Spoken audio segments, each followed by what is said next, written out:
오늘 우리에게 주시는 하나님의 말씀은 여호수아서 9장에 있는 말씀입니다. 여호수아서 9장 22절에서 27절까지에 있는 말씀입니다. 제가 봉독해 올립니다. 여호수아가 그들을 불러다가 일러 가로되 너희가 우리 가운데 거주하거늘 어찌하여 우리는 너희에게서 심히 멀다 하여 우리를 속였느냐. 그러므로 너희가 저주를 받나니 너희가 영영이 종이 되어서 다 내 하나님의 집을 위하여 나무 패며 물 깃는 자가 되리라.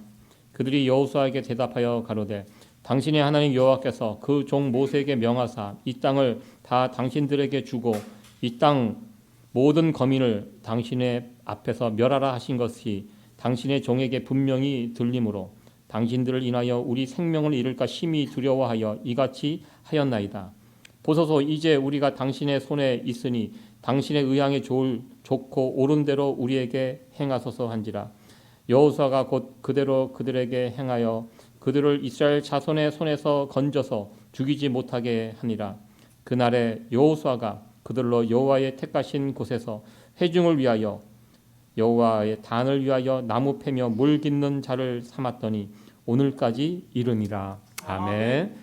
오늘 읽어드린 본문의 말씀을 가지고 생명의 자리로 이렇게 제목으로 하나님 말씀 전하도록 하겠습니다. 우리 대한민국에서 살았던 남자들은 대부분 다 병역의 의무를 지게 됩니다. 그 유명한 BTS도 지금 군대가 있습니다. 그래서 그 친구들에게 1년이 정말 귀한 시간 아닙니까? 돈으로만 따져도 엄청난 시간인데요. 대한민국 남자이기 때문에 그래도 누구나 예외 없이 군대 가야 된다는 것을 보여주기 때문에 우리 BTS도 지금 군에 가서 복무 중에 있습니다. 최근에 한국에서 안타까운 뉴스를 들었습니다.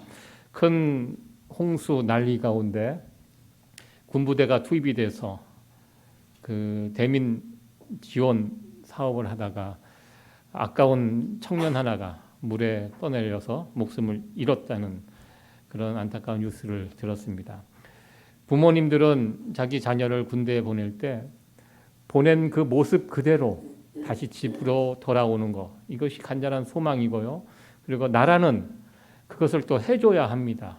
그러나 윗선에 지금 드러나는 일들을 보니까요, 그 위에 있는 지휘관들이 욕심 때문에 육군은 못 찾았는데 우리 해병대는 찾을 수 있다. 이것을 보여주기 위해서 오버하다가 또 구명조끼도 입히지 않고 그냥 빨간 옷, 해병대 옷 그것이 이제 보이도록 하라. 그런 지시사항을 가지고 수색하다가 그 물에 떠내려가서 여러 사람이 떠내려갔는데 다른 사람들은 구하고 그 친구는 구하지 못해서 결국 목숨을 잃었다는 안타까운 뉴스를 보게 되었습니다. 그 보면서 참 윗선의 잘못된 지시, 판단으로 또 아까운 귀한 생명이 목숨을 잃은 그런 뉴스를 보면서 참 많이 안타까웠습니다. 사진을 하나 이렇게 준비를 해봤습니다. 유명한 반전 작가가 쓴 작품이라고 합니다. 이 사진을 곰곰이 보시면, 자세히 보시면 위에 사진과 아래 사진 차이가 있습니다. 전쟁을 출전하는 병사들의 모습입니다. 단상 위에 있는 장군들, 배 나온 장군들 잘 먹어갖고 배가 나와 있습니다. 그들이 그 앞에 경례를 하고 지나가고, 그 밑에 사진은 이제 전쟁이 끝나고 돌아왔는데요. 팔을 잃고 다리를 잃고 완전히 그 부상당한 병사들이 그 앞에서 경례를 하고 지나가는데 그 장군들의 모습이 달라졌죠. 어떻게 달라졌습니까? 전쟁이 끝나고 나니까 장군들 그 가슴에는 훈장이 주렁주렁 달려 있는 이런 어떻게 보면 전쟁의 참상을 보여주는 그런 사진이라고 생각을 해봤습니다. 전쟁이 벌어지면 결국 누가 피해를 입습니까? 그 전쟁을 결정한 사람들이 아닙니다.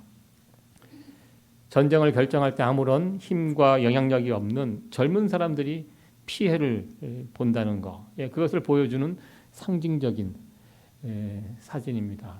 자세히 보니까 저 위에 관짝도 있네요. 지금도 러시아와 우크라이나가 전쟁 중에 있습니다. 여러분들 전쟁 중인 거 알고 계시죠? 꽤 오래됐습니다. 저는 아직도 이번 전쟁이 그렇게 꼭 필요한 전쟁이었는가, 저는 그 부분에 대해서 동의하지 못하고 있습니다. 결국 우크라이나, 러시아 양쪽의 젊은 사람들이, 수많은 젊은 사람들이 지금도 그렇게 명분이 많은 전쟁도 아닌데요, 거기에 죽어나가고 있는 것을 보게 됩니다. 한 나라의 지도자가, 리더가 어떤 결정을 하느냐에 따라서 그 밑에 있는 백성들의 목숨이 왔다 갔다 합니다. 그러니까 이 리더가 참 중요하다는 것입니다. 별거 아닌 것 같지만요, 결정권자가 어떤 결정을 하느냐에 따라서 살릴 수도 있고 죽일 수도 있습니다. 죽는 길로 갈 수도 있고 사는 길로 갈 수도 있다는 것입니다. 좋은 결정, 바른 결정으로 인하여 많은 사람들의 생명을 구한 이야기, 여호수아 9장에 나오는 기브온 거민의 이야기, 여기에서 우리는 그 이야기를 볼 수가 있습니다.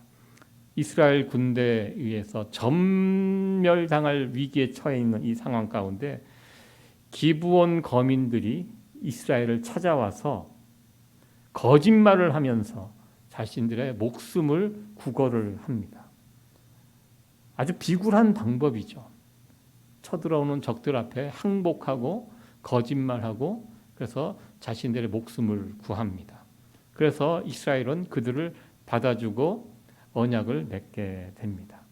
이제 이스라엘 백성들과 기브온 거민들이 같이 살게 되었습니다.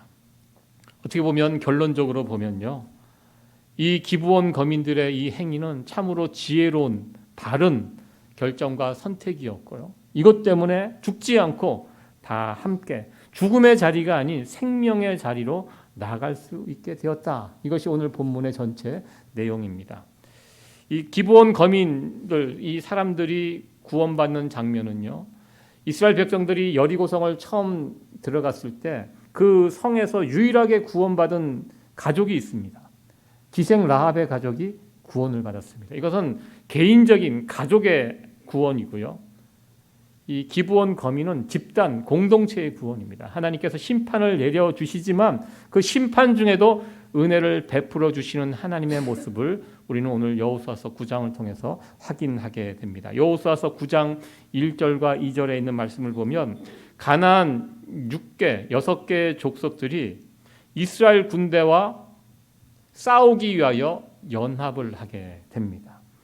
앞서 이 가나안 땅에 이미 살고 있는 그 사람들은요, 이스라엘이 자신들을 공격해 온다는 이야기를 듣고 간담이 녹았습니다. 아무것도 하지 못했습니다. 겁에 사로잡혀 있었습니다.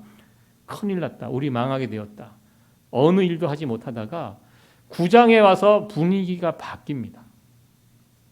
싸우자, 연합해서 싸우자. 왜 이런 분위기가 바뀌었냐면 이스라엘 백성들이 여리고는 쉽게 무너뜨렸는데요, 그 다음 성인 아이성에서 실패가 있었습니다. 여리고성은 크고 견고한 성인데요, 아이성은 작은 성이었습니다. 보잘것없는 성이었습니다. 이 보잘것없는 성을 정복하는데 이스라엘이 헤맸습니다. 이 모습을 딱 보고 그 가나안 땅에 살고 있는 6개 족속들이 생각보다 강하지 않다.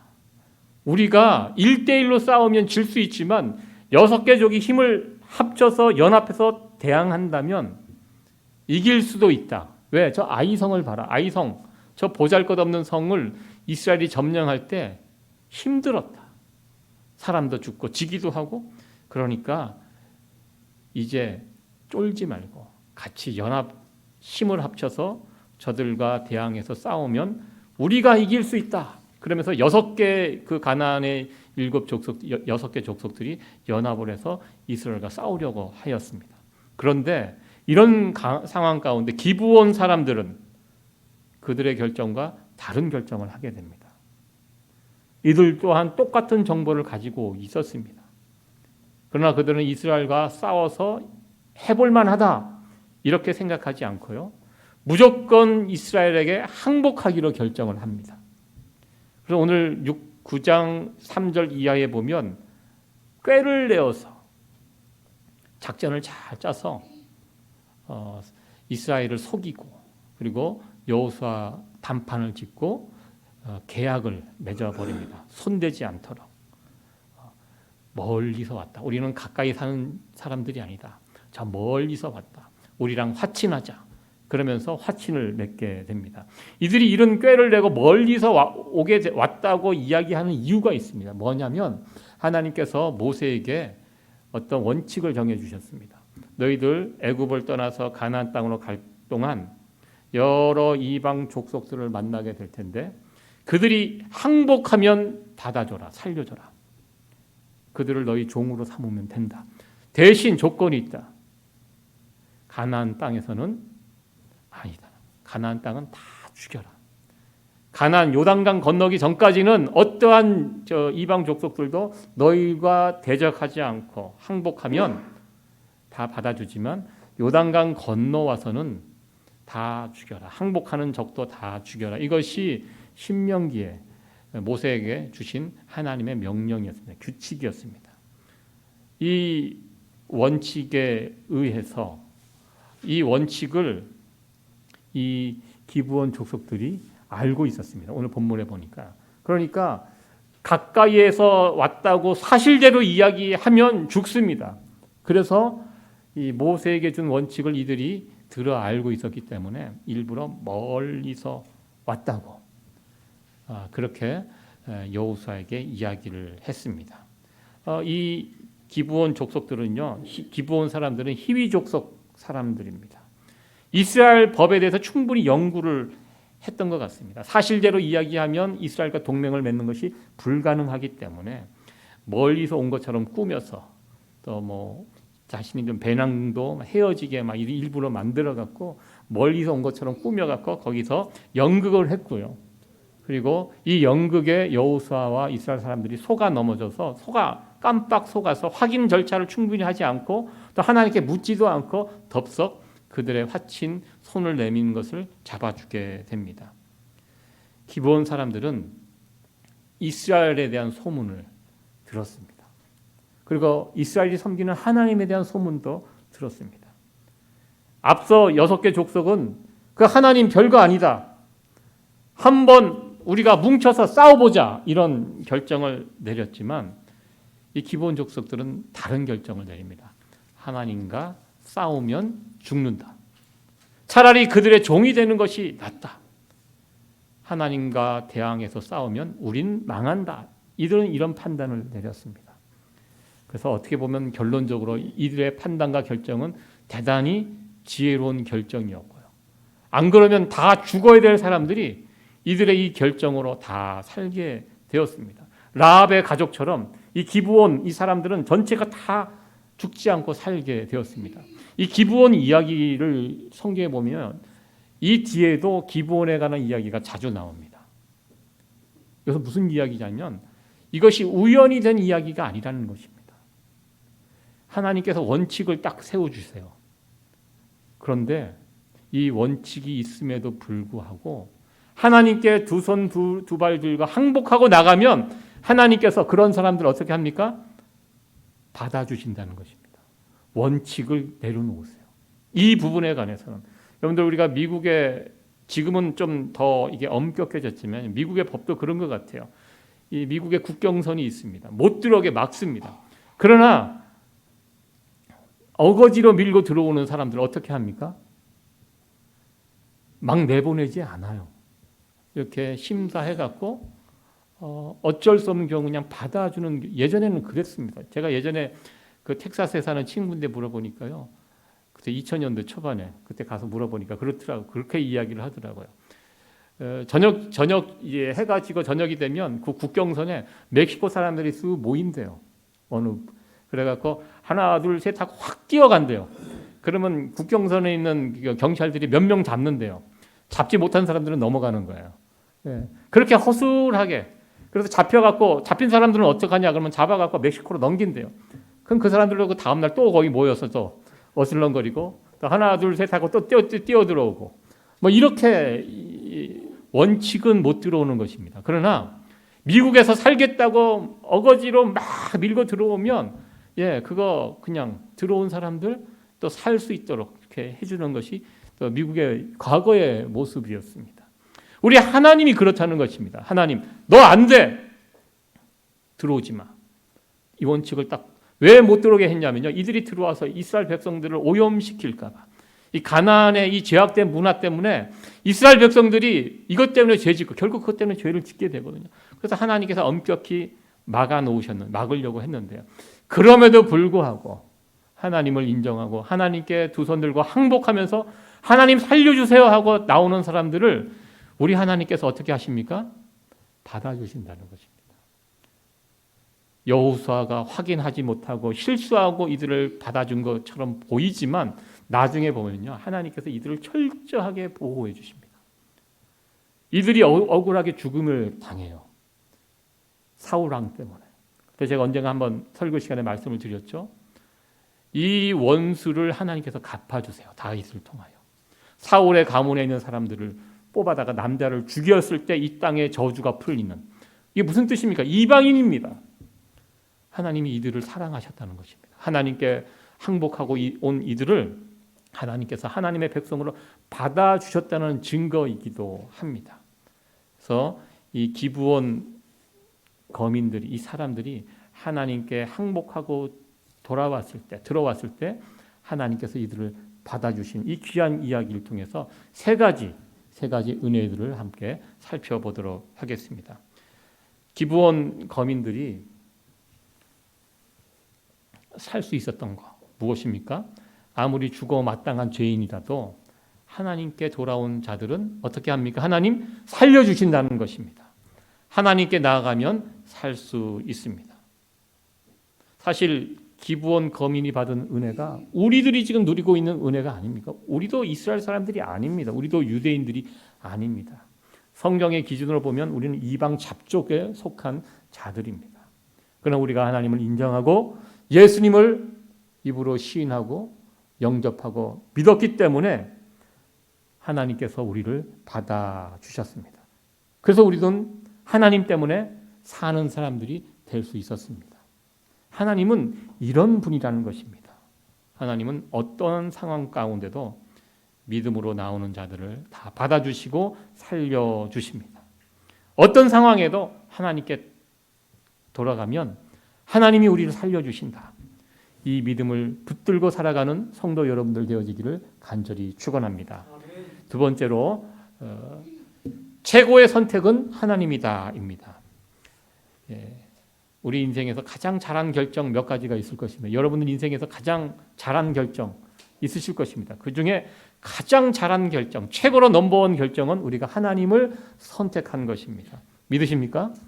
요즘 코로나 팬데믹 시기 가운데 사람들이 교회를, 신앙생활을 떠나는 사람들이 점점 늘어나고 있다는 그런 뉴스를 본 적이 있습니다. 미국인 통계입니다. 미국에서 살고 있는 미국 사람들 통계입니다. 신앙생활 더 이상 하지 않고 교회생활 더 이상 하지 않는 사람들이 점점 비율이 늘어나고 있다고 합니다. 이곳에서 살고 있는 한인들 또한 비슷한 통계라고 저는 생각을 해보았습니다. 신앙생활을 이제 포기하는 사람들이 늘어나고 있다는 것입니다. 여러분들 과거 유럽 교회가 그랬습니다. 유럽 교회가 100년 전만 해도요, 주일날 교회에 나가는 사람들이 훨씬 많았습니다. 교회 안 나가는 사람이 이상한 사람이었습니다. 100년 전 유럽이. 그러나 100년이 지난 지금 유럽은 어떻게 되었습니까? 교회 안 나가는 사람이 대다수고 교회 나가는 사람이 이상한 사람입니다. 유럽은 그렇게 되었습니다. 유럽이 기독교가 제일 먼저 꼽힌 나라가 유럽입니다. 유럽에서 퓨리탄들이 미국으로 건너와서 미국에 나라를 세우고 교회를 세우고, 유럽의 모습이 곧 미국의 모습이기도 했습니다. 그런데 유럽이 그렇게 되어버렸고요. 지금 우리가 살고 있는 미국도 100년 뒤에는 또 어떻게 바뀔까?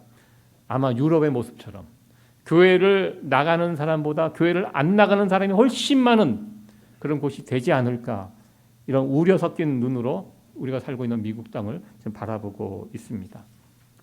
더 이상 신앙생활 하지 않는 사람들이 많아지고 있다는 것입니다. 마치 가나안 6개 족속들이 하나님에 대한 소문을 들었을 때 놀랐었는데 가만히 지켜보니까 이 하나님 별거 아니네. 작은 아이성도 하나 제대로 하지 못하고 우리가 잘만 하면 하나님도 이길 수 있다. 여러분, 요즘 세상 풍조가 그리합니다. 하나님 두려워하지 않습니다. 별거 아니라고 생각합니다. 요즘 이런 과학 문명이 발달한 시대 누가 하나님을 아직도 믿어? 그 옛날 사람들이야 믿는 것이지. 예. 그러나 이 가나안 6개 족속이 하나님을 대적하고 하나님과 싸우겠다고 일어났을 때 기브온 거민들은 다른 결정을 했다는 것입니다. 그들은 하나님과 대항하여 싸우는 것이 아니라 하나님께 두 손 들고 항복하는 결정을 그들은 하였습니다. 하나님을 붙잡는 선택을 했습니다. 그리고 이 선택은 그들 전체를 살리는 아주 지혜로운 결정이 되고 말았습니다. 이 결정으로 그들은 이스라엘 백성들과 하나님의 백성, 이스라엘 백성들과 더불어 살게 되었고 하나님이 지켜주는 사람들로 살게 되었습니다. 제가 얼마 전 뉴스를 보다가 뉴스 기사에 신문 기사입니다. 여기 보면 무슨 성결 신문, 기독교 신문인데요. 유기순 권사님이라는 아주 일반적인 우리가 흔히들 볼 수 있는 시골에 계신 어느 권사님의 이야기가 그 기사에 실렸는데요. 그 기사를 보면서 참 제가 마음이 흐뭇해졌는데요. 이분의 기사가 이런 내용이었습니다. 이분은 가난한 농부의 딸로 태어났는데요. 어렸을 때 주일학교에 이렇게 교회 동네 시골 교회에 가서 예수님을 영접하게 되었고 그때 어렸을 때 예수님을 선택했대요. 내 평생 예수님을 믿겠다. 그런데 이분이 이제 나이가 차서 시집을 가게 되었는데 믿지 않는 가정으로 시집을 갔습니다. 그래서 농사 지으며 6남매를 키우고 살았습니다. 남편은 청각장애를 가지고 있는 분이었다고 합니다. 한마디로 별 볼 일 없는 집안이었습니다. 기울어져가는 그런 집이었습니다.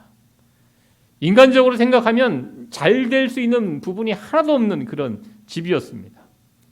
남편이 술에 취하면 술에 취해서 행패를 부리고 뭐 그런 모습들이 늘 있는 일상으로 일어나는 집이었는데요.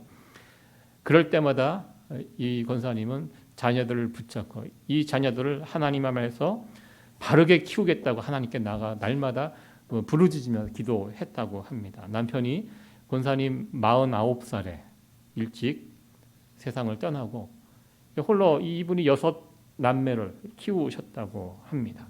얼마나 힘들었겠습니까? 힘들 때마다 새벽마다 교회 나가서 하나님께 부르짖으면서 이 자녀들 앞날을 위해서 기도했다고 합니다. 그래서 결국 이 6남매가 어머니의 간절한 기도의 제목대로 잘 자라서요. 그리고 이 아들, 딸, 사위, 며느리 뭐 다 지금은 한 교회에서 같은 교회에서 신앙생활을 하는데요. 모두 36명이 한 교회에서 이 가족이 그렇게 신앙생활을 하고 있다고 합니다. 이 안에 장로가 4분, 권사가 몇 분, 그러니까 교회 중직자들이 이 교회에서 같이 섬기면서 아주 신앙생활을 모범적으로 잘 하고 있다고 합니다. 유 권사님 이 기도 제목 제가 적어놨죠. 자식과 자손들이 예수 잘 믿게 해주세요. 이게 기도의 평생의 기도 제목이 무슨 말입니까? 내 자녀들이 내가 하나님을 선택한 것처럼 내 자손들도 하나님을 선택하게 해주세요. 왜? 이것이 제일 중요한 일이기 때문에 이것을 알기 때문에 본인이 하나님 선택해서 하나님 붙들고 아무것도 없는 가정에서 여기까지 이 집안이 잘 되었대요. 그 집안 그 동네에서도 아주 모범적으로 잘 세워진 가정이 되었고 신앙의 명문가가 되었다고 합니다. 그 이유가 무엇입니까? 권사님은 내가 하나님을 어렸을 때 선택해서 아무것도 없는 내 가정이 하나님 선택해서 내가 이렇게 살 수 있었고 이렇게 되었다. 복을 받았다. 이것을 알기 때문에 이분의 평생의 기도 제목은 내 자녀들도 나와 같이 하나님을 선택하는 것. 이것이 인생에서 가장 지혜로운 결정인 것을 알기에 이것을 위해서 날마다 기도하고 있다고 합니다. 여러분들은 어떠하십니까?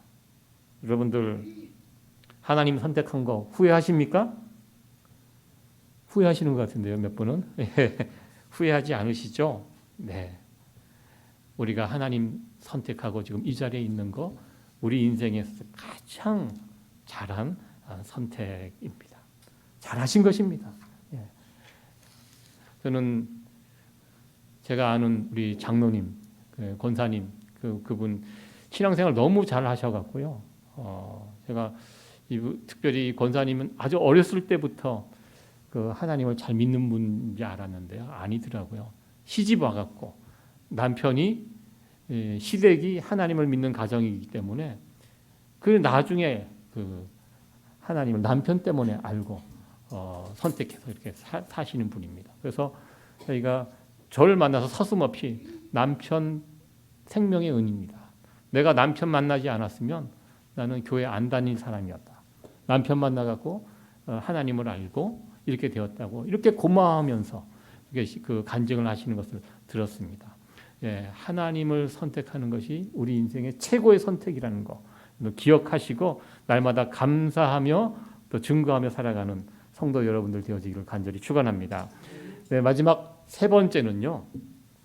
은혜의 자리를 사모하라입니다. 기브온 거민들이 죽지 않고 이스라엘 공동체에 받아들여지게 되었습니다.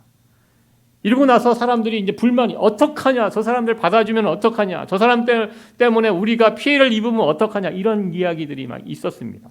그럴 때 여호수아가 결정을 합니다. 저들을 누구의 종으로 세울까?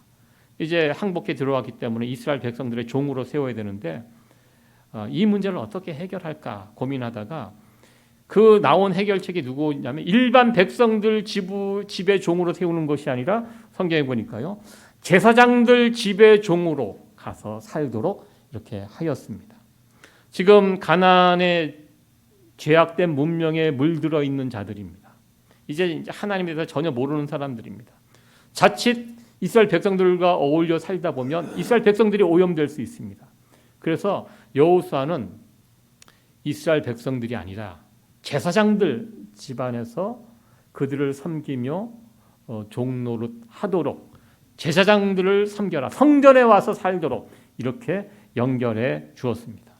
참 굉장히 이것도 지혜로운 결정이었습니다.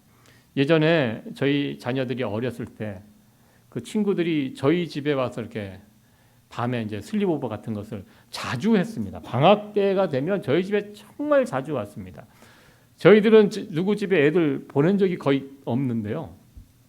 일반 교인들은 저희 집 가만히 보니까 목사님 집에 가서 애들이 자면 안전하다고 왜 그런 생각을 하시는지 모르겠지만 안전하다고 이렇게 생각을 하신 것 같아요. 그래서 저희 집에 가서 슬립오버 한다 그러면 그냥 쉽게 보내주셨습니다. 목사님, 사모님 이 아이들 엉뚱한 짓 하는데 그냥 내버려둘 분들이 아니다 이렇게 생각을 하신 것 같아요.